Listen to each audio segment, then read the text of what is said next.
Radio उड़ान के updates लेने के लिए इस चैनल को सब्सक्राइब कीजिए और इस वीडियो को ज्यादा से ज्यादा लाइक कीजिए और शेयर कीजिए। For more info log on to www.radioudan.com।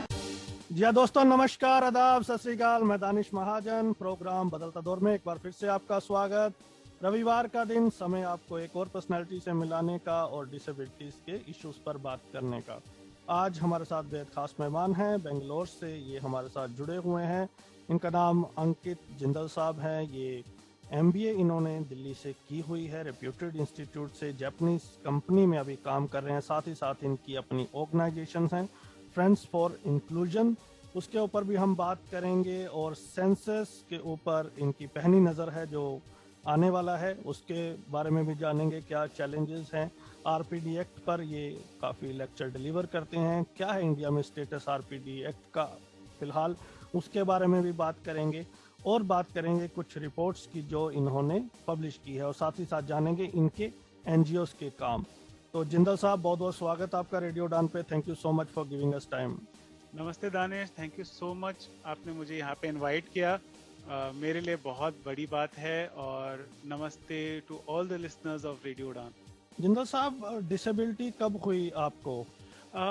मुझे 13 साल की उम्र में पहली बार पता चला कि मेरे को ये रेटिनाइटिस पिगमेंटोसा करके कंडीशन है।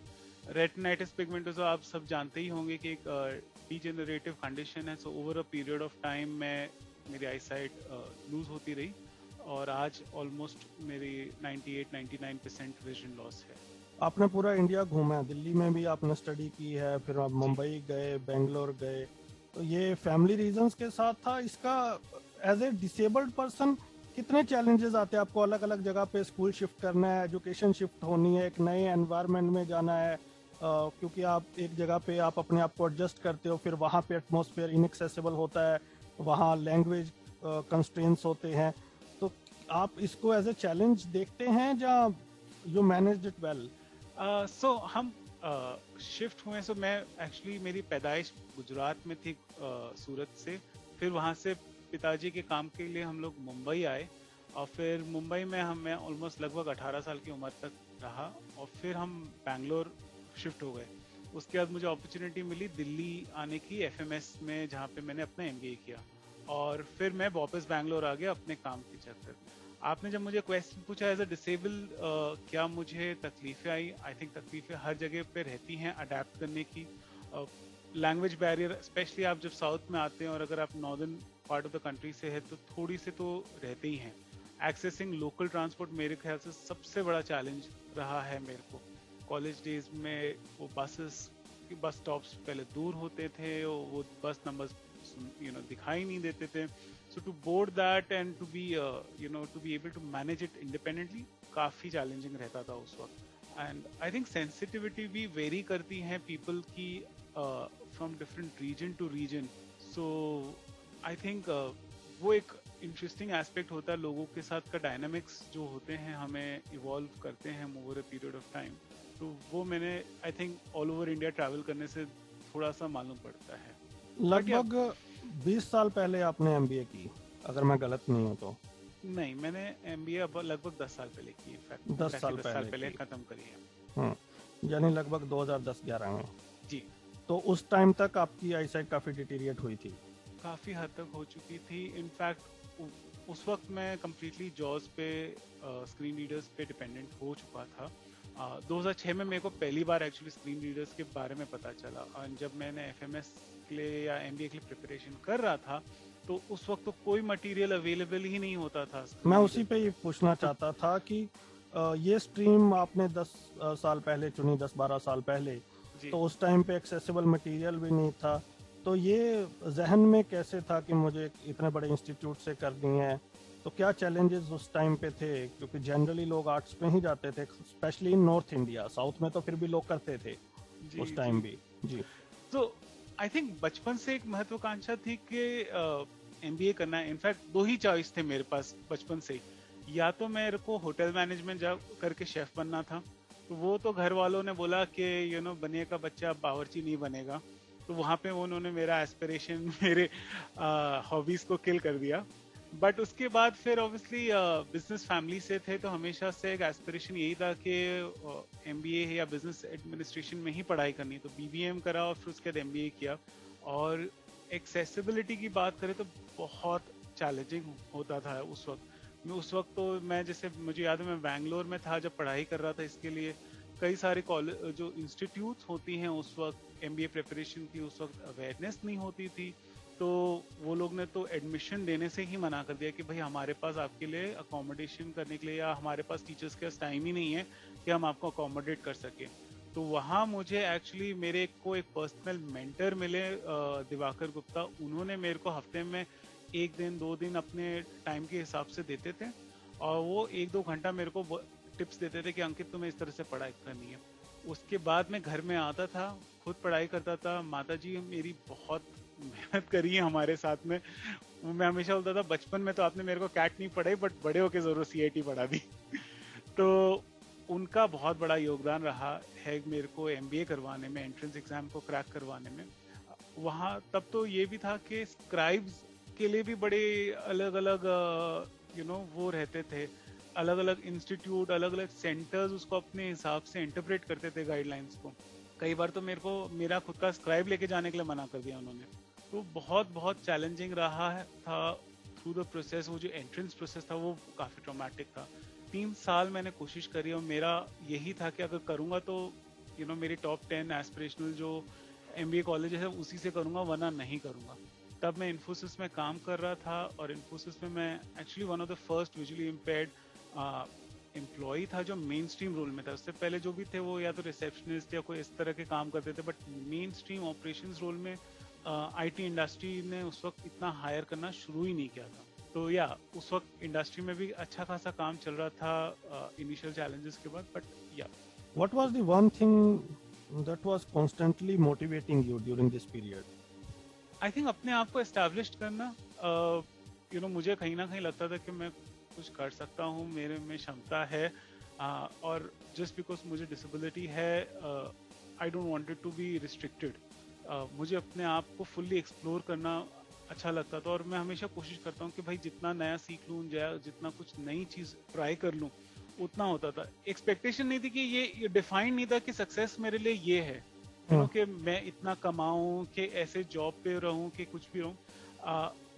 मेरे रास्ते में जो मेरे को मिलता रहा, मैं उसको, जो भी अपॉर्चुनिटी मिली, छोटी से छोटी, बड़ी से बड़ी, उसको मैंने अपनी तरह से पूरी कोशिश की कि मैं उसको ग्रैब करूं, और फिर उसके ऊपर मैं चलता रहा। कई ऐसे पाथ भी रहे जहाँ पे लोग बोलते थे अरे ये तो बेकार है, इसमें क्या करोगे, इसमें कोई फ्यूचर नहीं है। बट उन्हीं छोटी अपॉर्चुनिटीज को लेके मैंने बड़ी बड़ी अपॉर्चुनिटीज और अपने लिए बहुत बड़ा प्लेटफॉर्म्स क्रिएट किए। You started earning well, right? आप इन्फोसिस में थे, आपकी पहली ब्रेक जैसा आपने अभी बताया, अभी भी आप एक अच्छी जॉब कर रहे हैं, सीनियर पोजीशन पे हैं। तो ये एनजीओ शुरू करने का कब आया? When did you plan that now I should give back to the community, I should contribute a bit for the community, and you started doing your disability activism? So NGO के लिए बड़ा interesting है। सो जब मैं इन्फोसिस में था, और मैं पहले 6 महीने एक्चुअली जब मैंने ज्वाइन किया, तो मैं बेंच पे था, ठीक है। और वहाँ पे उन्होंने इक्वल अपॉर्चुनिटी इनिशिएटिव जो था, वहाँ पे वो रमाचारी थी, वो लीड कर रही थी। तो बिकॉज मैंने बताया, बिकॉज मैं ब्लाइंड था और पहला सच बंदा था जो मेन स्ट्रीम रोल चाह रहा था, तो 6 महीने तक मेरे को कोई भी मैनेजर टीम में ले ही नहीं रहा था। तो उस दौरान मेरी जब रमाचारी से बात होती थी, उन्होंने मुझे डिसेबिलिटी सेक्टर पे बहुत सारा ओरिएंटेशन दिया। वो खुद एनसीपीडीपी लेट जावेद अबीदी के अंडर में काम कर चुकी थी, तो उनसे काफी प्रभावित थी, और उन्होंने मेरे थॉट्स और विचारों को डेफिनेटली बहुत प्रभावित किया। उस वक्त यूएनसीआरपीडी की भी बात हो रही थी कि इंडिया को रेटिफाई करना है, तो उसके ऊपर एक्टिविज्म पे बात हो रही थी। तो आई थिंक उन 6 महीनों में मैंने रमा से बहुत कुछ सीखा, and I think that led my foundation to contribute to disability sector. फिर हमने साथ में मिलके diversity and equal opportunity centre, जिसको हम डीओक बोलते हैं, वो सेटअप करी, जो हम कॉर्पोरेट के साथ और एनजीओज के साथ और इवन गवर्नमेंट के साथ मिलके काम करते हैं उधर। तो वहाँ से शुरुआत हुई, और काफ़ी सारे इनिशिएटिव्स में मैंने रमा के साथ काम किया है एवर सिंस। और वहीं से मेरे को एक एंट्री पॉइंट भी मिला मिस्टर अबिदी के साथ इंटरैक्ट करने का, और वहाँ से उनके साथ सीखने का, और अपनी तरफ से जो भी कुछ कंट्रीब्यूट कर सकता था वो करने का। जी, आपको काफ़ी अपॉर्चुनिटी मिली फिर जावेद अबीदी साहब के साथ काम करने की ऑफलाइन। आप मुझे बता रहे थे कि 2015 में आपने यूनाइटेड नेशन में विजिट किया जी और सस्टेनेबल जो गोल्स हैं, सस्टेनेबल डेवलपमेंट गोल्स, उसके ऊपर आपने काफ़ी रिपोर्ट्स बनाई। तो यूएन, जब आप यूएन गए तो क्या एक्सपीरियंस था और किस तरह की रिपोर्ट्स आपने बनाई, क्या आउटकम था? ये बहुत कम होता है जब ऐसी चीज़ें लिसनर्स को सुनने को मिलती हैं, तो थोड़ा सरल शब्दों में बताएं, मोटी मोटी क्या चीज़ें थी आपकी रिपोर्ट में, क्या आपने अंडरलाइन किया? जी। सो दो मिस्टर अबिदी की यही सबसे कमाल की बात थी कि वो बड़े विजनरी थे। हम जब डिसेबिलिटी सेक्टर में जो चीज़ों पे चर्चा आज कर रहे हैं वो 3 4 5 साल पहले सोच के बैठे थे। सो इंडिया में गवर्नमेंट डिस्कोर्स में भी जब एसडीजीज इतनी बड़ी बात थी, सस्टेनेबल डेवलपमेंट गोल्स के बारे में मैं थोड़ा सा बताऊंगा अभी। वो उस वक्त 2013-14 से उन्होंने उसके बारे में सोचना शुरू कर दिया था। मुझे 2014 में ही उन्होंने एक बड़ी सी पोथी ला के दे दी थी कि अंकित इसके बारे में पढ़ना शुरू कर दो। फिर मुझे उन्होंने 2015 में वो डीपीआई के वर्ल्ड चेयरमैन भी थे, वर्ल्ड चेयर थे, तो उन्होंने मेरे को as a youth icon India से अपॉर्चुनिटी दी कि वहाँ पे मैं रिप्रेजेंट करूँ कॉन्फ्रेंस ऑफ स्टेट पार्टीज में 2015 में। और वो साल था जहाँ पे पूरा हर कोई एसडीजीज के बारे में बात कर रहा था कि डिसेबिलिटी पे कैसे इंक्लूजन होना चाहिए, कहाँ हम मिस आउट कर रहे हैं और कितना इम्पोर्टेंट है। अगर मैं आपको एसडीजीज के बारे में बताऊं, SDG stands for sustainable development goals. Now ये क्या है? ये वर्ल्ड के सारे जितने लीडर्स हैं जो यूएन में मेंबर्स हैं, वो सब मिलके बोलते हैं कि हम अगले 15 साल तक जब हमारे कंट्री का डेवलप करेंगे तो हम इन गोल्स को ध्यान में रखते हुए हमारा गोल कंट्रीज को डेवलप करेंगे। ये जो गोल्स हैं पहले, इससे पहले होते थे मिलेनियम डेवलपमेंट गोल्स, तो वो 2001 से 2015 तक थे, उसमें 8 गोल्स थे। उसकी सक्सेस, सबसे बड़ी सक्सेस हेडलाइन थी कि वो बोलते कि वर्ल्ड की पॉवर्टी थी उन्होंने आधी कर दी, गरीबी जो है वर्ल्ड में आधी कर दी। पर डिसेबिलिटी का सबसे बड़ा प्रॉब्लम ये था, या हमारा इस पूरे डिस्कोर्स से सबसे बड़ा प्रॉब्लम था कि आप बोल तो रहे हैं कि आपने गरीबी कम कर दी, पर हम जो विकलांग लोग हैं, डिसेबल्ड है ग्लोबल के, हम उतने हमें उस तरह की तरक्की नहीं मिली, हम गरीब के गरीब ही रह गए। सो जो वो 50% आप बोल रहे जो नहीं हुए वो हम ही रह गए। तो इसके लिए सस्टेनेबल डेवलपमेंट में बहुत बड़ी एडवोकेसी थी ग्लोबल लेवल पे कि डिसेबिलिटी को बहुत ज्यादा इंपॉर्टेंस दी जाए, और बहुत कोशिश की आईडा ने, international disability alliance, disabled people international, और हर किसी ने डिसेबिलिटी को एक इम्पोर्टेंट दर्जा देने की। कुछ चीजें वो कर पाए, कुछ चीजें नहीं कर पाए, पर कई सारी चीजें यूएन ये जो सस्टेनेबल डेवलपमेंट की हैं उसमें ये स्पिरिट, अगर हम उसके स्पिरिट को लेके करें तो बहुत सारी चीजें डिसेबिलिटी के लिए भी एप्लीकेबल होती हैं।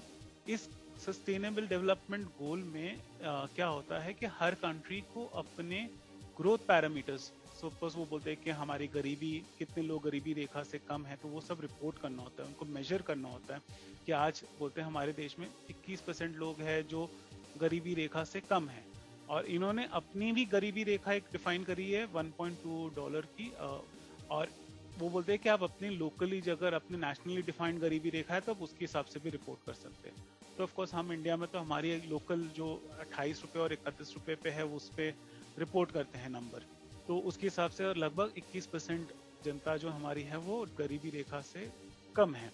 तो इसी तरह से 17 ऐसे गोल्स हैं जिसमें गरीबी के बारे में बात हो रही है, भूखमरी के बारे में बात हो रही है, शिक्षा, रोजगार, चिकित्सा, सिटीज के बारे में हो रही है, जस्टिस सिस्टम के बारे में हो रही है, तो हर एक सिस्टम में। तो ये जो 17 गोल्स हैं, ये लगभग 150 से ज्यादा इनके टारगेट्स हैं जिनको आप मेजर करेंगे, अलग अलग चीजें जो इन्होंने दी हैं, और उनके फिर अलग अलग इंडिकेटर्स दिए हैं कि हम क्या डेटा पॉइंट कैप्चर करेंगे। तो इसमें हमारी सबसे बड़ी एडवोकेसी ये रही है कि आप डिसेबिलिटी पे डेटा कैप्चर करिए।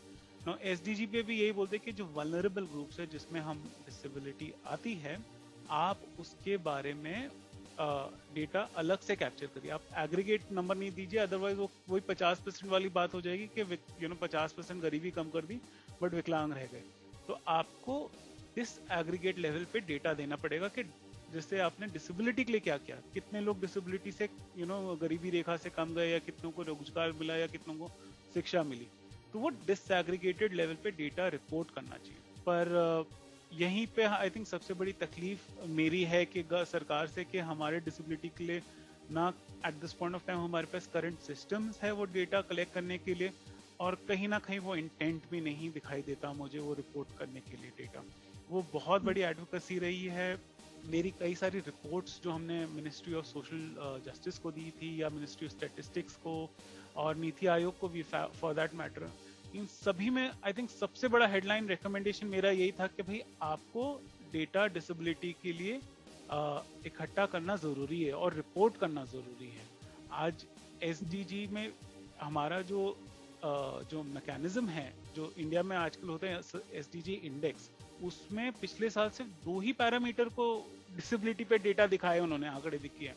अब मेरे हिसाब से तो हर लगभग 150 में से 100 ऐसे पैरामीटर्स हैं जहाँ पे हम डिसेबिलिटी का डेटा दिखा सकते हैं। कौन से 2 पैरामीटर पे डेटा दिखाया? एक तो एजुकेशन पे था, और एक मुझे ना एकदम से याद नहीं आ रहा, बट एक डेफिनेटली एजुकेशन पे था। जिंदल साहब ये एम्प्लॉयमेंट पे था। ओके, तो ये बताएं कि ये जो डेटा की बात है ये लगभग पिछले 15-20 सालों से हर एक्टिविस्ट डिमांड कर रहा है, काफी लोग कर रहे हैं। जैसे आपने कहा कि एक इंटेंट नहीं लगती है इसको लेके, और दूसरा हमारे पास मैकेनिज्म नहीं है। मैकेनिज्म को तो एक बार के लिए आप तैयार कर सकते हैं, लेकिन इंटेंट का होना बड़ा जरूरी है जी। तो बहुत सारी हम लोग जब इस फील्ड में हैं तो हम यही कहते हैं कि जब आपके पास डेटा नहीं होगा आप अच्छे से काम नहीं कर पाओगे जी। तो वो इंटेंट बनाने के लिए क्या स्टेप्स लेने चाहिए, क्या स्टेप लिए जा रहे हैं, और कैसे हम मेक श्योर कर सकते हैं कि डेटा हमारे पास एक्चुअल नंबर में आए? आई थिंक इसमें तो एक आंसर तो नहीं है, इसमें बहुत सारी चीजें हैं। आई थिंक पूरा सेक्टर कहीं ना कहीं तो लगा हुआ ही है गवर्नमेंट के डिफरेंट ऑर्गेनाइजेशन से उनको एजुकेट करने के लिए। पिछले साल एनसीपीडीपी और साइट सेवर्स ने मिलकर एक बहुत बड़ा कंसल्टेशन भी किया था नेशनल लेवल का। सो इनफैक्ट एसडीजी के अंदर ही एक पार्ट होता है वॉलंटरी नेशनल रिव्यू, जो हर समय कंट्रीज सबमिट करती है हर 2 से 3 साल में। तो इंडिया अपनी रिपोर्ट सबमिट कर रही थी, तो उसमें हमने भी हमारी रिपोर्ट करी। तो एनसीपीडीपी साइट सेवर ने मिलके मुझे मैंने उनके साथ मिलके काम किया, और हमने ये एसडीजी पे डिसेबिलिटी स्पेसिफिक रिपोर्ट बनाई। सो सारे 17 गोल्स पे क्या जो टारगेट्स है या इंडिकेटर, उनमें हमारे हिसाब से जहां से जो मेरे को डेटा मिला वो हमने डालने की कोशिश करी, आरटीआई डालने की कोशिश करी, और ऑब्वियसली रियलाइज हुआ कि कहीं पे डेटा नहीं है। बट वो एक बहुत इंपॉर्टेंट बेसलाइन है टू स्टार्ट विथ कि देखिए ये सारी जगहों पे आप डेटा अगर आप इच्छा करें तो दिखा सकते हैं। इसमें जरूरी है कि हर एक मिनिस्ट्री एक जो अपना डेटा सेल रखती हैं या उनका जो MIS होता है अपना डेटा कैप्चर करने के लिए, उसमें वो बहुत ज़रूरी है कि डिसेबिलिटी इंक्लूड करें। अगर आप मेल फीमेल डाल सकते हैं, अगर आप SC ST का कैटेगराइजेशन डाल सकते हैं, तो डिसेबल्ड नॉन डिसेबल्ड का भी मेरे ख्याल से डालने में कोई आपत्ति नहीं होनी चाहिए। पर वही बात है कि वो पॉलिटिकल वोट बैंक नहीं दिखते उनको, हम तो इसी के लिए वो हमारी नीड्स को नहीं एडहियर करते हैं। पर ये अगर ये क्लासिफिकेशन आ जाएगी, मैं तो ये भी नहीं बोल रहा हूँ कि आप नेक्स्ट लेवल पे जाइए कि कितने ब्लाइंड है, कितने ऑर्थोपेडिक है, कितने इंटेलेक्चुअल है। एटलीस्ट यहाँ से तो शुरू करिए कि डिसेबल्ड है कि नहीं है, और वहां से ही हमें डेटा मिलना शुरू हो जाएगा। इस दिशा में सेंसस का कितना इम्पोर्टेंट रोल हो सकता है? आई थिंक सेंसस सबसे बड़ा रोल है हमारे देश में, as far as that's the biggest source of truth for data. अगर मैं बोलूँ, आई थिंक उनका डेटा रिफ्यूट नहीं करता। वो बोलते बिकॉज की होलिस्टिक है, हर घर में जाके पूछा जाता है आपसे, और बहुत तरीके के सवाल पूछे जाते हैं। आई थिंक 20 से ऊपर सवाल होते हैं उसमें, जिसमें हम आपकी जाति के बारे में, आपकी मदर टंग के बारे में, आपके डिसेबिलिटी स्टेटस, या आपके पास टेलीविजन है कि नहीं है, इंटरनेट का एक्सेस नहीं, उस तरह के हर भिन्न सवाल पूछे जाते हैं। तो आई थिंक वो डेटा बहुत इम्पोर्टेंट है। इसमें हम सबकी बहुत बड़ी भूमिका है, क्योंकि अगर हम ही खुद नहीं बताएंगे, हमारा डेटा रिपोर्ट करेंगे, तो वो डेटा का नंबर कैसे आगे बढ़ेगा। आज जब मेरी सेंसस में लोगों से बात होती है तो वो बोलते हैं sir census is a self disclosure mechanism.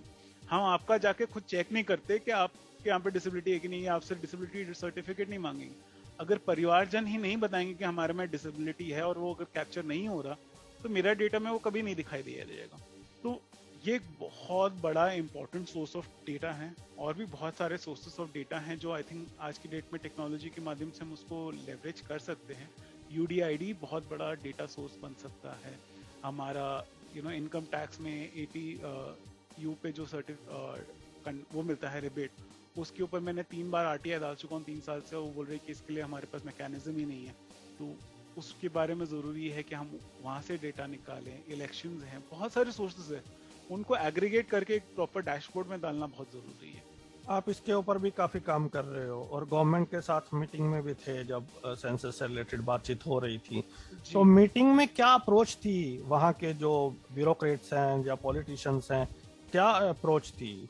और साथ ही साथ जानूंगा कि किस तरह के बेबी स्टेप्स लिए जा रहे हैं ये इंश्योर करने के लिए कि इस सेंसस में प्रॉपर रूप से पर्सन्स विद डिसेबिलिटीज की काउंटिंग हो, स्टाफ सेंसिटाइज्ड हो।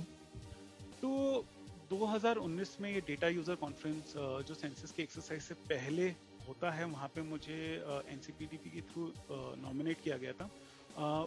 एक बात तो जानने की बहुत ज़रूरी है कि इस बार डिजिटल बहुत बड़ा मैकेनिज्म रहने वाला है डेटा कलेक्शन का, जिसमें जब मैं बोलता हूँ डिजिटल तो उसमें 2 चीज़ें हैं। एक तो एन्यूमरेटर्स जिनके पास कनेक्टिविटी है और साधन है मोबाइल फ़ोन के, उनको पेपर क्वेश्चनर्स ना दे के उनको डिजिटल मोबाइल फ़ोन में दिए जाएंगे करने के लिए। तो वो एक तरीके से आई थिंक बड़ा स्टेप है। दूसरा ये है कि ये सेम फॉर्म सिटीजन्स को भी देने की बात है कि आप खुद अपना फॉर्म भरिए। तो मेरा अभी मोस्ट रिसेंटली जो कम्युनिकेशन या मैंने लिखा है उन सेंसस कमीशन को कि प्लीज़ आप इंश्योर कीजिए कि ये WCAG या GIGAW है, हमारी जो इंडियन गवर्नमेंट की गाइडलाइंस है फॉर एक्सेसिबिलिटी, उससे कंप्लाई करें। वो होगा तो हम डिसेबल्ड लोग हम अपना फॉर्म खुद भर पाएंगे, हमें किसी और पर डिपेंडेंसी नहीं रखनी पड़ेगी। तो उसके लिए NIC सक्षम है, आप उनके साथ कोलैबोरेट कीजिए, डिसेबल्ड लोगों से टेस्टिंग करवाइए। तो ये सारे रिकमेंडेशंस हमने उनको दिए हैं। अब सेंसस को होना तो था फरवरी 2021 में, बिकॉज ऑफ कोरोना अब वो डिले हो गया है। तो अभी तक तो नहीं आया है स्केड्यूल के कब और कैसे वो करने की कोशिश करेंगे। मेरा अनुमान है शायद अक्टूबर में हाउस होल्ड सर्वे करेंगे और अगले साल फरवरी में 22 में करेंगे, बट ये तो खाली अनुमान है और गवर्नमेंट बताएंगी कि कैसे उसको करना है। सेंसस का डिजिटल फॉर्म में होना एक बड़ी अपॉर्चुनिटी आपको लगता है कि हो सकती है पर्सन्स विद डिसेबिलिटीज के, अगर ये एक्सेसिबल बनाए? जी, बहुत बड़ी बात है, राइट? क्योंकि हम एक कंप्लेंट डिसेबिलिटी सेक्टर की ये रहती है कि एन्यूमरेटर्स हमारा डेटा डालते ही नहीं है, या अगर हम बोलते हैं तो भी कई बार वो बोलते नहीं, और कई बार परिवारजन में भी हिचकिचाहट होती है अपने डिसेबिलिटी स्टेटस, या घर परिवारजन में किसी को अगर डिसेबिलिटी है तो वो बताने के लिए। तो इससे ये है कि आप इंडिपेंडेंटली अपने घर के कंफर्ट में अपने डिसेबिलिटी कंडीशन बता सकते हैं, इन्फॉर्म कर सकते हैं। अगर आपको मुझे ये फॉर्म मिलेगा तो हम अपनी डिसेबिलिटी के लिए इंश्योर करेंगे कि हम काउंट होए उसमें। तो UDID जो कार्ड है वो तो ऑनलाइन प्रोसेस होता है जनरली, दोनों मोड दिए गए हैं लेकिन ज्यादातर ऑनलाइन होता है। लेकिन आज की डेट में दिल्ली जैसी जगह पे UDID कार्ड बनने शुरू नहीं हुए हैं, इक्का दुक्का लोगों को मिले हैं जी। दिल्ली जबकि हमारे देश की कैपिटल है जी। तो वो तो डिजिटल है। तो एक तर्क ये भी हो सकता है कि भाई जब वो तो ऑनलाइन है तब भी नहीं हुआ और उसकी तो जरूरत भी है, कई स्टेट्स ने उन्हें मैंडेटरी भी किया हुआ है, पंजाब ने, कि अब UDID के बेस पे आपको सारी सुविधाएं मिलेंगी, तो बावजूद उसके नहीं हो रहा। तो ये कैसे इंश्योर करेंगे? डू यू सी कि यहाँ पर NGOs का एक बड़ा रोल हो जाएगा कि लोगों को बताना कि ये बहुत जरूरी है, एक बार के लिए थोड़े बहुत अपने काम छोड़ के, कि ये इंश्योर करना कि जितने लोगों को हम जानते हैं या आगे लोगों को अवेयर करें कि ये कितना जरूरी है हमारे लिए, इसमें आप रजिस्टर करो, वो एक मील का पत्थर साबित होगा? जी, बहुत ज़रूरी है, और इसके लिए हमें भी ये भी जानना ज़रूरी है कि क्या डिसेबिलिटी पे कौन सा क्वेश्चन पूछा जाएगा। आई थिंक उस पर काफ़ी सारी कंट्रोवर्सी रही थी, हमारा तरफ से हम दूसरा क्वेश्चन देना चाह रहे थे और वो अलग क्वेश्चन लिया है गवर्नमेंट ने।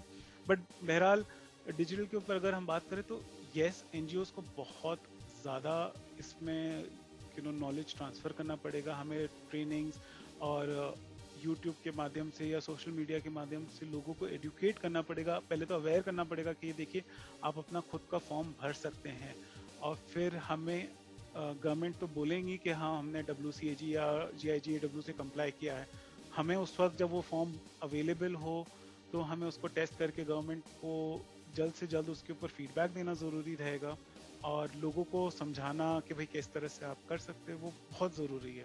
और मैं ये नहीं बोलता कि देखिए सारे के सारे डिजिटल पे आ जाएंगे, आज आपने बोला मैंने बोला कि अच्छा डिजिटल पे हैं, पर ये है कि कुछ होंगे, वो 20% हो 25% हो कि जो भी हो, एटलीस्ट उतना डेटा सैनिटी रहेगी। Obviously it will take a long time कि जब हम एज अ सोसाइटी पूरी कंप्लीटली डिजिटल बने, वो तो आपको नहीं लगता अगर यूडीआईडी कार्ड को मैंडेटरी कर दिया जाए कि अगर आपको पेंशन लेनी है या कोई भी बेनिफिट लेना है तो आपको यूडीआईडी कार्ड होना, इससे हमें एक प्योर पिक्चर मिलेगी। हो सकता है कि रूरल एरिया में कुछ लोगों को प्रॉब्लम हो, right, you can not have the win win situation every time, तो लेकिन वो भी एफर्ट्स करेंगे, या कैफे से करवा लिया या किसी से करवा लिया, क्योंकि जब आपको किसी चीज की जरूरत होती है इंडिया में हमने देखा तभी लोग ज्यादा फॉलो करते हैं किसी को मैंडेटरी। तो क्या हमें ये डिमांड नहीं करना चाहिए कि यूडीआईडी जब है तो इसको मैंडेटरी कर दिया जाए, वो क्लियर कट, जैसे जैसे लोगों को चाहे आपने गवर्नमेंट जॉब लेनी है या आपने टैक्स रिबेट करना है, हर चीज के लिए आपका यूडीआईडी लगेगा, जैसे इसे कहा भी जाता है कि ये यूनिफॉर्म यूडीआईडी कार्ड बनेगा। तो अगर ये हो जाए तो एक डेटा की समस्या समाप्त हो सकती है।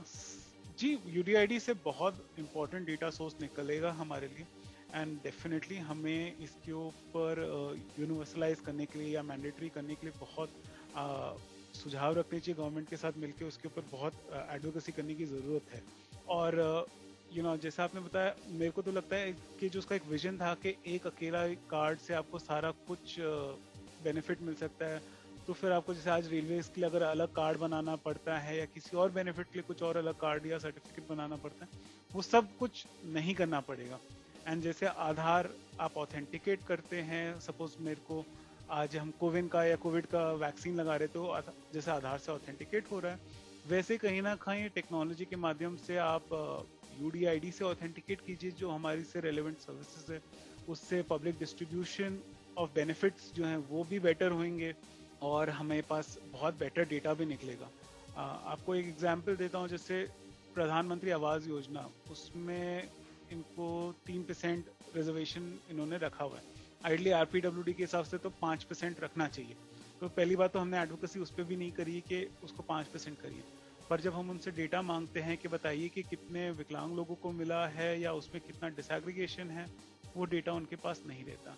अब यही अगर यूडीआईडी हो और यहाँ से ऑथेंटिकेट करे तो वो डेटा बहुत इजीली ये लोग बाइफोकेट कर सकते हैं। तो आई थिंक ये बहुत इंपॉर्टेंट सुझाव है, एंड आई थिंक रेडियो उड़ान से, और मैं डेफिनेटली बोलूँगा एनजीओ सेक्टर को एकजुट में बोले, यस तकलीफें रहेंगी, इजी नहीं रहेगा, बट आई थिंक जब तक हम मांग नहीं रखेंगे तो गवर्नमेंट वो मैकेनिज्म भी नहीं बनाएगी, सिस्टम भी नहीं बनाएगी।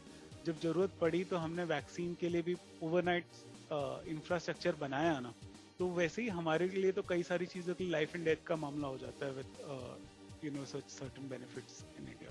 आरपीडी एक्ट को लेकर आज हम कहाँ खड़े हैं?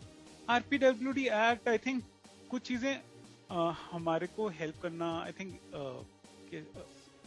सो आई थिंक आरपीडब्ल्यूडी एक्ट की सबसे बड़ी बात है कि हम काफ़ी प्रोग्रेस कर रहे हैं। पीडब्ल्यूडी एक्ट से तो डेफिनेटली हम एक स्टेप आगे बढ़े हैं, और इसके कारण थोड़ी सी कुछ सेक्टर्स में या गवर्नमेंट के डिफरेंट मैकेनिज्म में हलचल तो होने लगी है आज। और सबसे बड़ी बात है कि आज इस लॉ को लेके हम एनजीओ सेक्टर या सिविल सोसाइटी कोर्ट के पास जा रहा है, और कई सारी जगहों पे कोर्ट बड़ा फेवरेबल रिस्पॉन्स भी देने लगा है।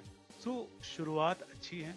क्या मैं उस शुरुआत से खुश हूँ? I would say not really, क्योंकि बहुत सारी चीज़ें थी, जैसे टाइमलाइन दिए गए थे रूल्स और एक्ट में, जैसे सर्विसेज को भी बनना था एक्सेसिबल, कंप्लीटली एक्सेसिबल बनना था बाय 2019, ठीक है। 2019 में तो कोविड भी नहीं था, कुछ नहीं था, पर वो टाइम आया और वो चला गया, ठीक है।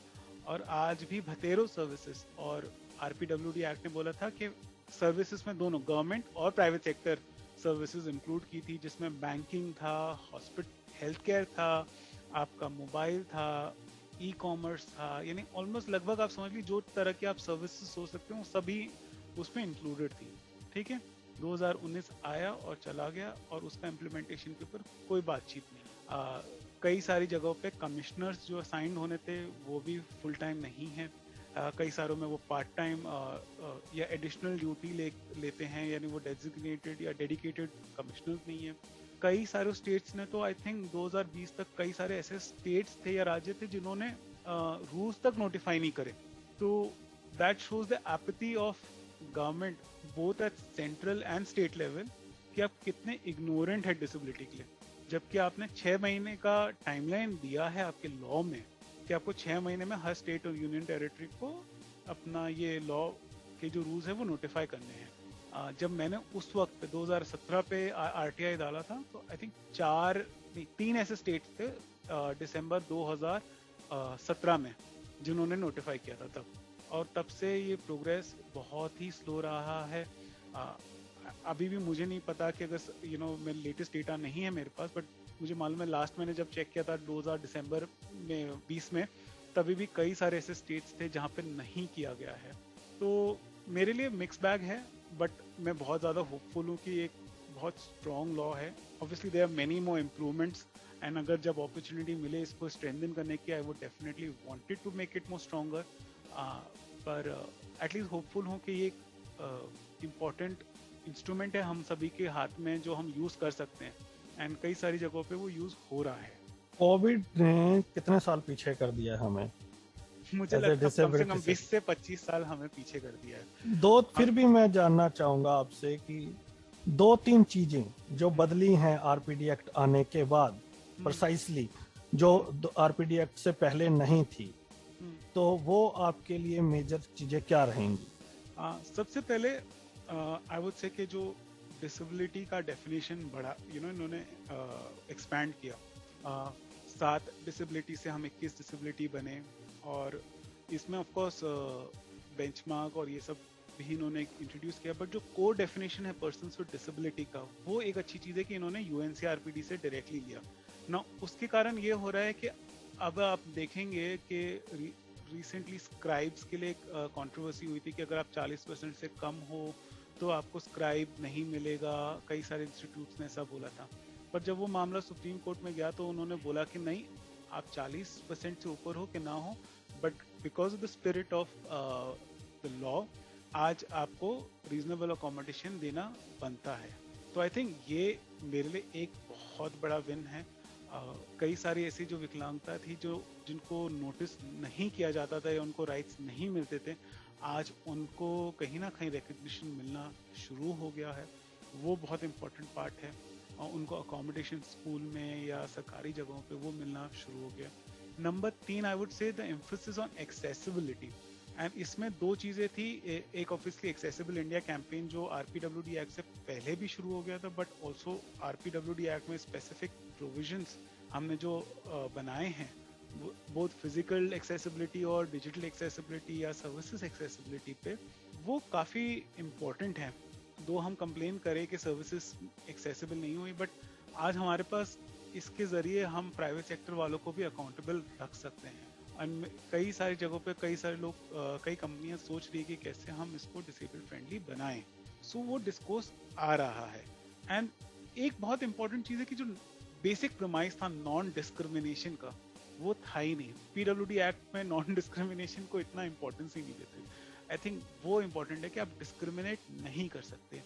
आज अगर आप हमारे साथ भेदभाव करेंगे या हमारे साथ किसी भी तरह की रॉन्गफुल डूइंग होगी, तो आज लॉ के थ्रू हम उसके अगेंस्ट हम प्रोटेक्शन सीख कर सकते हैं, और अपराधी को या जो भी कोई गिल्टी होगी तो उनको उसके लिए पनिशमेंट भी मिलेंगे। तो आई थिंक वो बड़ी बात है मेरे को लगता है। तो आई थिंक ये कुछ चीज़ें डेफिनेटली है। और एक बहुत बड़ा इसके अलावा जो है प्राइवेट सेक्टर, जो हमने प्राइवेट सेक्टर को इंक्लूड किया, ऑल्दो रिजर्वेशन नहीं है, ठीक है। आई थिंक कई सारे वर्ग चाहते थे कि हमें रिजर्वेशन मिले, बट द फैक्ट जो मैंने नॉन डिस्क्रिमिनेशन की बात करी, जो मैंने एक्सेसिबिलिटी की बात करी, ये सारे प्रोविजन इक्वली एप्लीकेबल होते हैं प्राइवेट सेक्टर को। और उसके अलावा भी प्राइवेट सेक्टर को अकाउंटेबल बनाया गया है। आपको अपनी इक्वल अपॉर्चुनिटी पॉलिसी रजिस्टर करनी है, आपको अपने लिएजन ऑफिसर बनाना है। तो वो काफ़ी स्ट्रॉन्ग प्रोविजंस हैं जो हमें डेफिनेटली आगे सालों में उसका बेनिफिट दिखाई देगा। जिंदल साहब, जब मैं बात करता हूँ ऑफलाइन लोगों से, कुछ बच्चे जो यंगस्टर हैं, अभी नए नए फील्ड में हैं और शोज को सुनते हैं रेगुलरली, वो मेरे से एक सवाल पूछते हैं जिसका आंसर कई बार मैं नहीं दे पाता हूँ, शायद आप दे पाए उन लोगों को। वो कहते हैं कि अगर हम हेल्थ इंश्योरेंस की बात करें तो वो डिसेबल्ड को नहीं मिलता, अगर हम बैकलॉग की बात करें तो गवर्नमेंट सिंसियरिटी से उसे पूरा नहीं करती, जी अगर हम बात करें हेल्थ सेक्टर की वो इनएक्सेसिबल है, जी अगर बात करें हम वेब एक्सेसिबिलिटी की तो ज़्यादातर इनएक्सेसिबल है।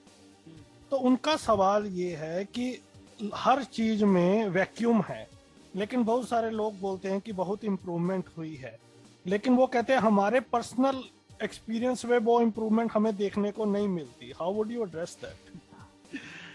आई थिंक दोनों पहलू सही है अपने अपनी जगह पे। अगर आप जो हमसे मेरे से पहले जनरेशन से मिस्टर आबिदी की या और भी जो पहले के लीडर्स रहे हैं उनसे बात करें, 90s की 80s की बात करें, उसके कंपेयर में तो हमने बहुत बड़ा जंप देखा है। आज सोसाइटी में बहुत ज़्यादा मेन स्ट्रीमिंग हुई है, बहुत क्या वो इनफ है वो डिबेटेबल है, बट स्टिल हम काफ़ी आए हैं मेन स्ट्रीम में, राइट। PWD एक्ट जो 95 का एक्ट था उसके कारण भी हमें पहले 3% की जो रिजर्वेशन मिली उससे हजारों लोगों को गवर्नमेंट सेक्टर में नौकरियां मिली है। बैकलॉग वो भी एक सच्चाई है, और गवर्नमेंट यस एक तरह से इंटेंशन भी आप बोल सकते हो कि नहीं रहा है या उसको पूरा करने की, बट अगर आप उनके पॉइंट ऑफ व्यू से भी सुने तो एक चीज जो मुझे कई बार ये भी लगती है कि उनको उस तरह के स्किल्ड लेबर नहीं मिलता जो स्किल्ड वर्कफोर्स है। तो वो भी एक सच्चाई है कि प्राइवेट सेक्टर ले लीजिए या गवर्नमेंट का सेक्टर ले लीजिए, उनको स्किल्ड वर्कफोर्स डिसेबिलिटी सेक्टर से कई बार नहीं मिलता। तो ये हम सभी की भी जिम्मेदारी है कि हम अपने आप को अपस्किल करें और उन जॉब्स के लिए रेलेवेंट बनाएं। आज तो वो एक आई थिंक दोनों हाथ, जैसे हम बोलते हैं ना कि ताली तो दोनों हाथ से ही बजती है। तो यस गवर्नमेंट को भी बहुत सारी चीजें करने की जरूरत है, but as disabled people, somebody who is interested in the sector, हमारे में भी इक्वल जिम्मेदारियां हैं कि वन हम अपने आप को अपस्किल करें, जहां हमें वैक्यूम दिखता है तो कई बार हाईलाइट करे गवर्नमेंट को। बहुत सारी एडवोकेसी सेंट्रल लेवल पे होती है, बट जब हम ग्रास रूट लेवल की बात करते हैं कई बार वो नहीं पहुंचती। कई बार जो ग्रास रूट लेवल पे ये जो एंड पॉइंट जो लास्ट माइल की बात करते हैं उनके चैलेंजेस उनकी लोकल अथॉरिटीज को नहीं मालूम पड़ते। तो वो भी जरूरी है कि हम चिट्ठियां वहां से लिखना शुरू करें, हमारे लोकल अथॉरिटीज, म्यूनसिपल ऑर्गेनाइजेशन या जो भी है उनसे बात करें, बताइए कि अच्छा ये एक्सेसिबल नहीं है, ये यहाँ पे 5% का रिजर्वेशन है, आप हमें नौकरियां दीजिए, हमारे बच्चों को एडमिशन दीजिए। और अगर ना करे आज की डेट में तो आपके पास लॉ है ही, और गवर्नमेंट ने मैकेनिज्म भी बनाए हैं, भले वो डिस्ट्रिक्ट लेवल कोर्ट्स हो कि कमिश्नर ऑफिस हो कि इवन हमारा जुडिशरी हो, सभी कोई आई थिंक काफी फेवरेबल देते हैं रिस्पॉन्स। आप यूएन में गए थे तो बाकी लोगों को भी सुना होगा, बाकी कंट्रीज के हालात भी देखे होंगे जी। तो अगर हमें कंपैरिजन करना है तो आप इंडिया को कहाँ पाते हैं वर्ल्ड में from the disability perspective? So again इसका डिपेंड करता है आप किस लेंस से मेरे हिसाब से देखते हैं। अगर आप ग्लोबल नॉर्थ जो अमीर देश वर्सेस ग्लोबल साउथ जो गरीब देश हैं, तो उसमें तो हम अपने आप को ग्लोबल नॉर्थ के कंपेयर में तो नहीं पाएंगे, specially in terms of infrastructure या जो आप बोलेंगे जो अलाउंसेस मिलते हैं उधर वो विकसित देशों में। आई थिंक उन चीज़ों में तो हम डेफिनेटली काफ़ी हद तक पिछड़े हुए हैं। हमारा इंफ्रास्ट्रक्चर एक्सेसिबल नहीं है, जो उनके लॉज है, specially in US for instance, वहाँ पे आप जो अमेरिकन विद डिसेबिलिटी एक्ट को लेके सू कर सकते हैं बिल्डिंग्स के लिए या वेबसाइट के लिए, जैसे डोमिनोज को या टारगेट को उनकी वेबसाइट्स के लिए उनकी जुडिशरी ने फटकार लगाई, कई जगहों पे फाइन भी किया। तो वो सारी चीज़ें आई थिंक हमारे पास नहीं है। वो जो इन्फोर्समेंट है आज यूएस में, अगर आपको गवर्नमेंट के साथ बिजनेस करना है और अगर आपका प्रोडक्ट एक्सेसिबल है नहीं है तो आप बिजनेस ही नहीं कर सकते। यानी वो बहुत स्ट्रॉन्ग कंपल्सरी रिक्वायरमेंट है पर आज वो चीज़ हमारे देश में नहीं है। गवर्नमेंट आज बतेरो चीज़ें खरीदती हैं प्राइवेट सेक्टर से, मल्टीनेशनल से, पर एक्सेसिबिलिटी कई बार उनके रिक्वायरमेंट में नहीं रहती या ओवरलुक कर दी जाती है। और ये चीज़ देखनी चाहिए कि इसका जो स्पिल ओवर इफेक्ट होता है ना इस तरह के लॉ का, वो बहुत बड़ा होता है। आज जो माइक्रोसॉफ्ट, एप्पल, एंड्रॉयड जो हम लोग सब बोलते हैं कि ये लोग एक्सेसिबल है, इन सब का जो रूट कॉज था कि उनको गवर्नमेंट का बिजनेस नहीं लूज करना था यूएस से, वो बहुत बड़ा फैक्टर था। हाँ, इंटेंशन भी था, अच्छी कंपनियां हैं, उनके प्रोडक्ट्स हम सभी यूज करते हैं और हमारी लाइफ बहुत चेंज हुई है, पर डेफिनेटली कमर्शियल इंटरेस्ट बहुत बड़ा रीजन या मोटिवेशन बनता है लोगों को इन सारी चीजों को करने के लिए। So I think clearly we are missing a trick here in this area कि गवर्नमेंट अगर एक्सेसिबिलिटी को मैंडेट करे अपने प्रोक्योरमेंट में तो उसका स्पिल ओवर इफेक्ट बहुत अच्छा हो सकता है। पर थोड़ा सा जी बोलिए आप करिए, कंप्लीट करिए। मैं ये बोल रहा था, उसके अलावा अगर मैं बोलूं कि दूसरी चीजें हैं जो देशों में मैंने कंपेयर करी हैं, एक चीज जिसमें मेरे को पर्सनली लगता है कि इंडिया में जो हमारा स्पैन ऑफ एम्प्लॉयमेंट है ना डिसेबल्ड के साथ, वो काफी अच्छा है। आप जैसे मैंने बहुत सारे दोस्तों से या लोगों से जब मैं वेस्ट में बात करता हूँ तो कई सारे या तो उनके गवर्नमेंट में काम कर रहे होते हैं या उनके सोशल सेक्टर में काम कर रहे होते हैं या थोड़ा बहुत आईटी में दिखाई देते हैं। पर आप इंडिया में देखिए जो स्पैन ऑफ एम्प्लॉयमेंट है वो क्रॉस इंडस्ट्री है। आज हमें बैंकर्स भी मिलेंगे जो एंट्री लेवल से really at a very senior position, जो इन्वेस्टमेंट बैंकिंग टाइप के रोल्स भी कर रहे हैं।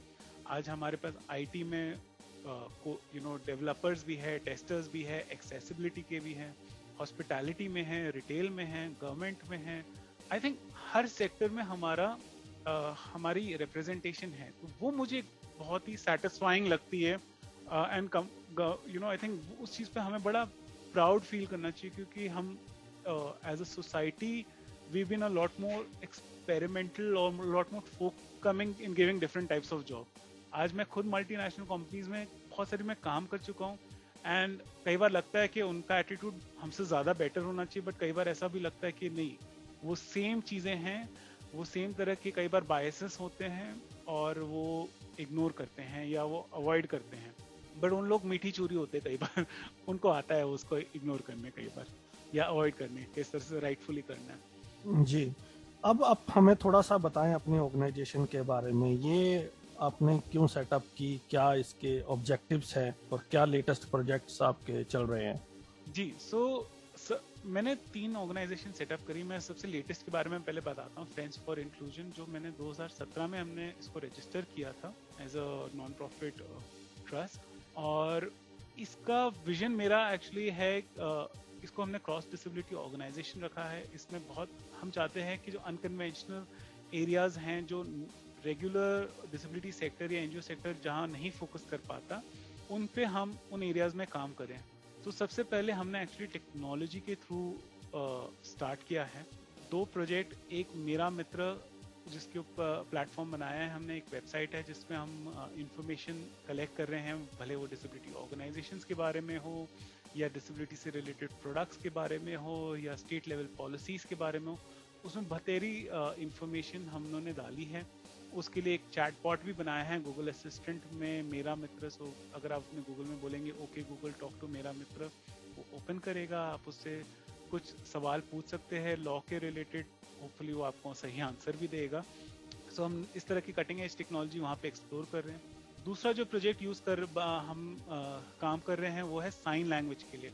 एंड ये मेरा बहुत ही मेरे दिल के करीब है ये प्रोजेक्ट। जिसमें हम लोग स्पीच को लेके इंडियन साइन लैंग्वेज में कन्वर्ट करेंगे। इसके अंदर इसमें हमने बहुत सारी टेक्नोलॉजी यूज करी है, भले वो उसमें 3D एनिमेशन की बात करें, मशीन लर्निंग, आर्टिफिशियल इंटेलिजेंस। और इसमें हमने बहुत खास तरीके से ध्यान दिया है कि जो डेफ लोगों की रिक्वायरमेंट होती है, जैसे ग्रामर, ISL ग्रामर पे, उस पर बहुत जोर दिया है कि वो जहाँ तक हो सके हम सही ट्रांसलेट करें, उनके रूल्स को फॉलो करें। फेशियल एक्सप्रेशन, इस तरह के कई सारे इंडियन प्रोजेक्ट में या अब्रॉड में भी फेशियल एक्सप्रेशन को बिल्कुल इम्पोर्टेंस नहीं दिया जाता। तो वो हमने ध्यान दिया है कि फेशियल एक्सप्रेशंस रहें वर्ड्स पे, क्योंकि वो बहुत बड़ा हिस्सा है साइन लैंग्वेज के लिए। उसके अलावा हमने जो वर्ड्स लिए हैं वो ISLRTC के डिक्शनरी से लिए हैं, सो दैट स्टैंडर्डाइजेशन रहे। हम ऑब्वियसली इसका फ्लिप साइड कई लोग बोलते हैं कि दूसरे कई वर्ड्स हैं जो ISLRTC की डिक्शनरी में नहीं है, पर मेरा मानना ये है कि अगर हम स्टैंडर्डाइज वर्ड्स यूज करेंगे उससे ये भाषा भी ज़्यादा एस्टैब्लिश होगी और ज़्यादा फैलेगी। एंड कई सारे एक पॉइंट ऑफ व्यू आता है लोगों का कि यार टेक्नोलॉजी से साइन लैंग्वेज खतरे में आ जाएगी। मैं बोलता हूँ कि हमारी इस टेक्नोलॉजी से साइन लैंग्वेज और ज़्यादा दिखेगी। जहाँ हमारे डेफ भाई बहनों को या बच्चों को जहाँ पे वो उनको इंटरप्रेटर की सहायता नहीं मिल पाती, वहाँ एटलीस्ट कुछ सहायता तो उनको मिलेगी। मैं ये नहीं बोलता कि हमें ह्यूमन इंटरप्रेटर्स को रिप्लेस करना है, ह्यूमन इंटरप्रेटर्स को नहीं किया जा सकता रिप्लेस, बट डेफिनेटली एक जो वैक्यूम कई बार जो इसके बारे में हम बात करते हैं वो इस टेक्नोलॉजी के थ्रू हम लोग एड्रेस कर पाएंगे। ये प्रोडक्ट अभी टेस्टिंग में है, ऑलरेडी हम डेफ यूजर्स को दिखा रहे हैं, उनसे फीडबैक ले रहे हैं। होपफुली अगले कुछ महीनों में इसको लॉन्च करेंगे और फिर आपके साथ ज़रूर बात करेंगे इस प्रोडक्ट के बारे में, दिखाएंगे लोगों को कि कैसे काम करता है। तो ये जानना मैं चाहता हूँ कि टाइम कैसे मैनेज हो जाता है आपका? जॉब में भी बिजी रहते हैं आजकल, तो वर्क फ्रॉम होम है, तो कैसे मैनेज होता है टाइम? आई थिंक ये तो सब सवाल मेरे से बहुत लोग पूछते हैं, और आई थिंक जब भगवान को अपना काम करवाना होता है ना तो करवा देते हैं, वो टाइम भी मैनेज करवा देते हैं। और आई थिंक इसमें परिवार का बहुत बड़ा योगदान है, मेरी वाइफ का, मेरे पेरेंट्स का, भाई का। ये सब अपनी तरह से कोशिश करते हैं कि मेरे जो भी इनिशिएटिव में हेल्प कर सकते वो सब भी करते हैं। इनका अपराधी भी हूँ कि मैं इनका काफ़ी सारा टाइम जो एक्चुअली राइटफुली फैमिली टाइम होना चाहिए वो मैं इन सारी चीज़ों में लगा देता हूँ, बट कहीं ना कहीं परिवार पूरा सपोर्ट करता है इसके लिए। और आई थिंक हो जाता, काम कर रहे अभी, कोई चीज़ें फास्टर हो सकती थी बट वो शायद मेरे बैंडविड्थ के कारण नहीं हो पा रही, बट क्या हम अपनी तरह से कोशिश कर रहे हैं, जितना हो जाता है कर लेते हैं। जैसे आपके भाई भी विजुअली इम्पेयर्ड हैं, उन्हें भी आरपी है जी, तो आप दोनों विजुअली इम्पेयर्ड थे। इस चीज को लेके फैमिली में कभी डिसअपॉइंटमेंट इन द बिगिनिंग, या अभी कैसा है माहौल? सो एक्चुअली हाँ, लाइक अगर देखेंगे तो किसी भी माता पिता को, पेरेंट्स को तो थोड़ा तो डिसअपॉइंटमेंट या एक शौक होता ही है कि हमारे बच्चों को इस तरह की कंडीशन आ गई और क्यों आई। आई थिंक इस तरह के सवाल हम सभी पूछते हैं, और वो नेचुरल भी, वो एक वो प्यार है उनका, मोह होता है अपने बच्चों के प्रति। और बट आई थिंक एक चीज जिससे हमें थोड़ी सी मदद डेफिनेटली मिली है कि हमारे परिवार में, मेरे जो एक्सटेंडेड परिवार है हमारे मम्मी के साइड में, उनमें ये कंडीशन थी। जैसे मेरे नाना जी को या मेरे कुछ अंकल आंटी को ये कंडीशन थी, तो उनको देखा था हमने, तो कहीं ना कहीं उससे एक आप बोल लीजिए कि हिम्मत मिल जाती है। पर ये भी था कि माता पिता को ये लगता था कि ये कैसे आगे करेंगे, पढ़ाई करेंगे कि नहीं करेंगे, क्या ये डिपेंडेंट रहेंगे। 90s की बात करें तो ऐसी कोई अपॉर्चुनिटीज भी नहीं लगती थी लोगों को, तो वो चिंताएं तो डेफिनेटली थी पेरेंट्स को। एंड बट उन्होंने पूरी हिम्मत दी, हमें कभी भी ऐसा फील नहीं होने दिया कि हम किसी से कम हैं। पूरा रेगुलर रखते थे, डांट भी पड़ती थी कि जब कोई चीज़ें नहीं कर पाते थे या जो राइटफुली कर लेनी चाहिए थी हमें, बट वो हमने नहीं करी, तो माता पिता फुल मोटिवेट करते थे, इनकरेज करते थे, इवन डांटते भी थे। And I think over a period of time उनके सपोर्ट से हम लोग अपने आप को काबिल बना पाए, पढ़ाई भी किए, और फिर टेक्नोलॉजी जब मिली, आई थिंक मैं तो हमेशा बोलता हूँ कि टेक्नोलॉजी ने मुझे पंख दे दिए। आज मैं जो भी कुछ हूँ, आई थिंक घर के सपोर्ट के बाद या हर फैमिली सपोर्ट के अलावा जो भी कुछ हूँ, टेक्नोलॉजी का इसमें बहुत बहुत बड़ा हाथ रहा है। तो उसने मेरी लाइफ में बहुत इम्पोर्टेंट रोल किया, भले वो इन्फोसिस में हो या MBA में हो या उसके बाद या अब तक हो। मुझे हर कुछ चीज़ें जो मैं नहीं कर पाता था बचपन से, वो करने का मौका मिला। बुक्स पढ़ने का, सोशल मीडिया में इंटरैक्ट करने का, घूमने का। आई थिंक मैं जब घूमता हूँ, मैंने पूरी दुनिया ट्रैवल कर ली है, बट अकेले भी करी कई सारी जगह, और ये कॉन्फिडेंस के साथ करता हूँ कि टेक्नोलॉजी है मेरे साथ तो मैं कुछ भी कर सकता हूँ या मैं सेफ हूँ। तो इन सभी चीज को देख के आई थिंक माँ बाप को कॉन्फिडेंस है, और आज वो डिसअपॉइंटमेंट तो नहीं है। मैं ये तो फुल कॉन्फिडेंस से बोल सकता हूँ कि they are very happy and proud of the fact कि हम दोनों ने ही अपना नाम किया, अपने आप को एस्टैब्लिश किया, और साथ ही हम लोग सोसाइटी को भी गिव बैक कर रहे हैं, तो वो बहुत बहुत खुश हैं। एंड वो भी हमारे मुहिम में पूरी तरह से सहयोग कर रहे तो आप सवाल तो खत्म होंगे नहीं मेरे, लेकिन समय की अपनी मर्यादा है। हैं जी। तो आपसे बात करते करते अभी तो बहुत सारी चीजें हैं, आगे भी आपसे बात करेंगे। एक लास्ट सवाल, मिनिस्टर साहब चेंज हो गए सोशल जस्टिस की, अब तो आपके ही आगे कर्नाटक में गवर्नर बन के, जी तो वीरेंद्र कुमार जी अब नए मिनिस्टर बने हैं। जी। How would you analyze the tenure of Thawar साहब? हम डू वी मिस हिम और इट्स ओके? ये बड़ा पॉलिटिकल सवाल है ना। अगेन मैं नो नो, हर आई चीज एम को purely asking from the disability perspective, कि जो उन्होंने मिनिस्ट्री में काम किया है डिसेबिलिटी को। I am asking you my question on the base of तो द अगर मैं work he has purely done. Objective assessment करूं, purely from a disability point of view, और कोई पॉलिटिकल लेंस ना देखूं, तो मैं ये देखूंगा कि उनका टेन्योर तो 7 साल का लगभग रहा है, राइट। वो 2014 से ही रहे हैं। तो उनकी लीडरशिप में हमें लॉ भी मिला, आरपीडब्ल्यूडी एक्ट मिला, हमें एक्सेसिबल इंडिया कैंपेन मिला। आई थिंक ये दो बहुत बड़े स्टैंड आउट विक्ट्री रही हैं एज अ, और आई थिंक ये दो बड़े बैच हैं जो ये लेके घूम सकते कि इन्होंने हमारे लिए किया। पर इन ये भी बात सच है कि ये दोनों इनिशिएटिव्स कहीं ना कहीं इन्फोर्समेंट में या इम्प्लीमेंटेशन में फेल हुए हैं, या उनका जो डिजायर्ड रिजल्ट था वो नहीं मिल पाया। तो आई थिंक वो इंट्रोस्पेक्ट करना जरूरी है गवर्नमेंट को। ये दोनों बहुत ही इंपॉर्टेंट थिंग थी।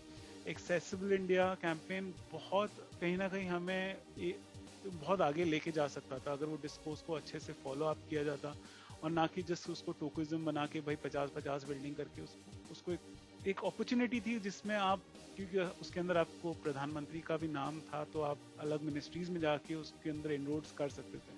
आई थिंक वो सारी चीजें नहीं की हमने। डेटा जैसी जो इम्पोर्टेंट चीजें हैं, या जो नेक्स्ट जनरेशन की बड़ी चीजें हैं, वो या टेक्नोलॉजी हो गई, उन सब पे भी एम्फोसिस आई थिंक थोड़ा कम रहा है मिनिस्ट्री ऑफ सोशल जस्टिस का या department of empowerment of people with disabilities का। तो हमें उन चीज़ों को भी ध्यान रखने की ज़रूरत है। आई होप जो नए मिनिस्टर आ रहे हैं वो इन सारी चीज़ों का भी ध्यान रहे। इंडिया में दो देश रहते हैं, एक इंडिया और एक भारत। कई सारा ये थे, दोनों की नीड्स अलग है। जो इंडिया में बोलता हूँ वो थोड़ा एडवांस है, उसको टेक्नोलॉजी चाहिए, उसको कई सारे एडवांस चीज़ें चाहिए। तो उसी तरह से डिसेबिलिटी को भी हमें उस तरह की नीड्स का ध्यान रखना है। और जो रूरल या ग्रास रूट्स है, या जो हमारा हार्टलैंड है, विलेजेस, उनकी भी वहाँ पे, क्योंकि वहाँ पे जो डिसेबिलिटी का डिस्कोर्स है वो काफ़ी पिछड़ा हुआ है, तो वहाँ पे भी एक इम्पोर्टेंस देने की ज़रूरत है। तो मेरे ख्याल से वो twin track approach, I think मैं तो ये बोलूँगा कि हमारे नए मिनिस्टर साहब ले रहे हैं। And as I said with जो जा रहे हैं गहलोत साहब, उन्होंने हमारे लिए बहुत कुछ किया, बहुत कुछ और कर सकते थे। I think he had that opportunity. तो yes, I think mix bag है उनके लिए, मैं यही बोलूंगा कि मिक्स बैग था। तो जिंदल साहब, जाते जाते योर मैसेज टू लिसनर्स, और जो मुझसे छूट गया हो जो आप लिसनर्स के साथ इंटरेक्ट करना चाहें, तो आप go ahead please. I think Danish, आपने बहुत सारे पहलों पे हमने डिस्कस किया। मैं तो लिसनर्स को एक ही चीज बोलूंगा कि मेहनत करते रहिए। There is no shortcut to success. कई सारी जगहों पे ट्रेनिंग ये मिलती है कि भाई आप विकलांग हैं, आपको सर्टिफिकेट से नौकरी मिल जाएगी। आपको नौकरी तो शायद मिल जाए आपको सर्टिफिकेट पे, पर आप ग्रो तो तभी करेंगे जब आप अपने आप पर मेहनत करेंगे।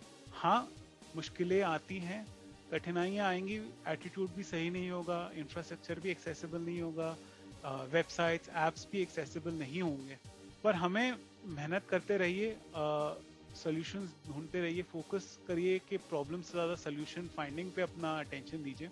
डेफिनेटली आपको आंसर्स मिलेंगे। और अपनी तरह से विजिलेंट भी रहिए। किस तरह से हम अगर जैसे सेंसस आ रहा है तो ध्यान रखें कि अपने आप को काउंट करें।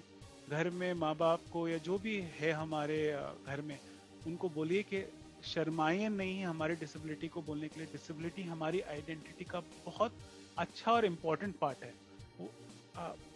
उसके बगैर आज हमारी आइडेंटिटी शायद वैसी नहीं होती जैसी आज है। तो उस पर गर्व करिए और डिस्क्लोज करने में बिल्कुल भी हिचकिचाए नहीं। ये once in a 10 year opportunity होती है। मैं इसके इम्पोर्टेंस नहीं आपको एम्फोसाइज कर सकता कि कितनी इम्पोर्टेंट है। तो प्लीज़ अपने आप को काउंट करवाइएगा जब कभी भी उसका अपॉर्चुनिटी मिले। और डेफिनेटली लोकल एनजीओज के साथ मिलके या अपने खुद के ऊपर सरकार को, लोकल एडमिनिस्ट्रेटर्स को चिट्ठियां लिखिए। आपकी एक चिट्ठी से भी बदलाव आ सकता है। तो ये ना सोचिए कि मैं कौन हूँ, मेरे कुछ करने से क्या होगा। सोशल मीडिया पे ट्विटर एडवोकेसी करने वो भी ज़रूरी है, बट उसके साथ साथ ये भी ज़रूरी है कि आप लेटर्स लिखिए। लेटर्स होंगे उससे गवर्नमेंट एक्शन में आती है। ट्विटर पे आप शोर मचा सकते हैं, बट एक्शन के लिए तो आपको लेटर लिखना ही पड़ेगा। तो वो भी करिए। आप खुद हैरान होंगे देखिए कि हाँ, कुछ चेंज आप भी ला पाएंगे। Thank you so much Jindal साहब, आपके कीमती समय के लिए। बहुत मजा आया आपसे बात करके और इन फ्यूचर भी हम बात करते रहेंगे। Thank you so much. Thank you so much Danish, really happy to be here and thank you radio Udaan. और आप बहुत बढ़िया काम कर रहे हैं रेडियो उड़ान पे। मैं आपके बहुत सारे शोज और एपिसोड्स देखता हूँ और बहुत सारी चीज़ें सीखता हूँ। So please keep up the great work. बिल्कुल, all the best for your own organization and your endeavours. Expecting much more from you in coming days. Thank you. या दोस्तों, आज हमने बात की अंकित जिंदल साहब से, जो फ्रेंड्स फॉर इंक्लूजन ऑर्गेनाइजेशन चला रहे हैं। तमाम सब्जेक्ट्स पर उन्होंने अपनी बात रखी और हम लोगों ने बहुत कुछ सीखा, और सेंसस में कैसे हमारी भागीदारी बढ़ सकती है उसको लेके विशेष हम सबको विजिलेंट होना है, ध्यान रखना है। अगले सप्ताह फिर मिलूंगा किसी और पर्सनैलिटी के साथ। तब तक दीजिए इजाज़त। सुनते रहिए रेडियो उड़ान और ज़्यादा से ज़्यादा इस शो को शेयर करें, क्योंकि इससे मुझे पर्टिकुलरली कोई बेनिफिट नहीं है। मुझे तो इस शो करने से मिल गया, जिनसे मैंने बात की, सीख लिया। लेकिन हो सकता है आपके शेयर करने मात्र से बहुत सारे लोगों को इसका ज्ञान मिले जो वो ढूंढ रहे हों। तो you can also play your role to sensitize people, so do share this show. Thank you so much.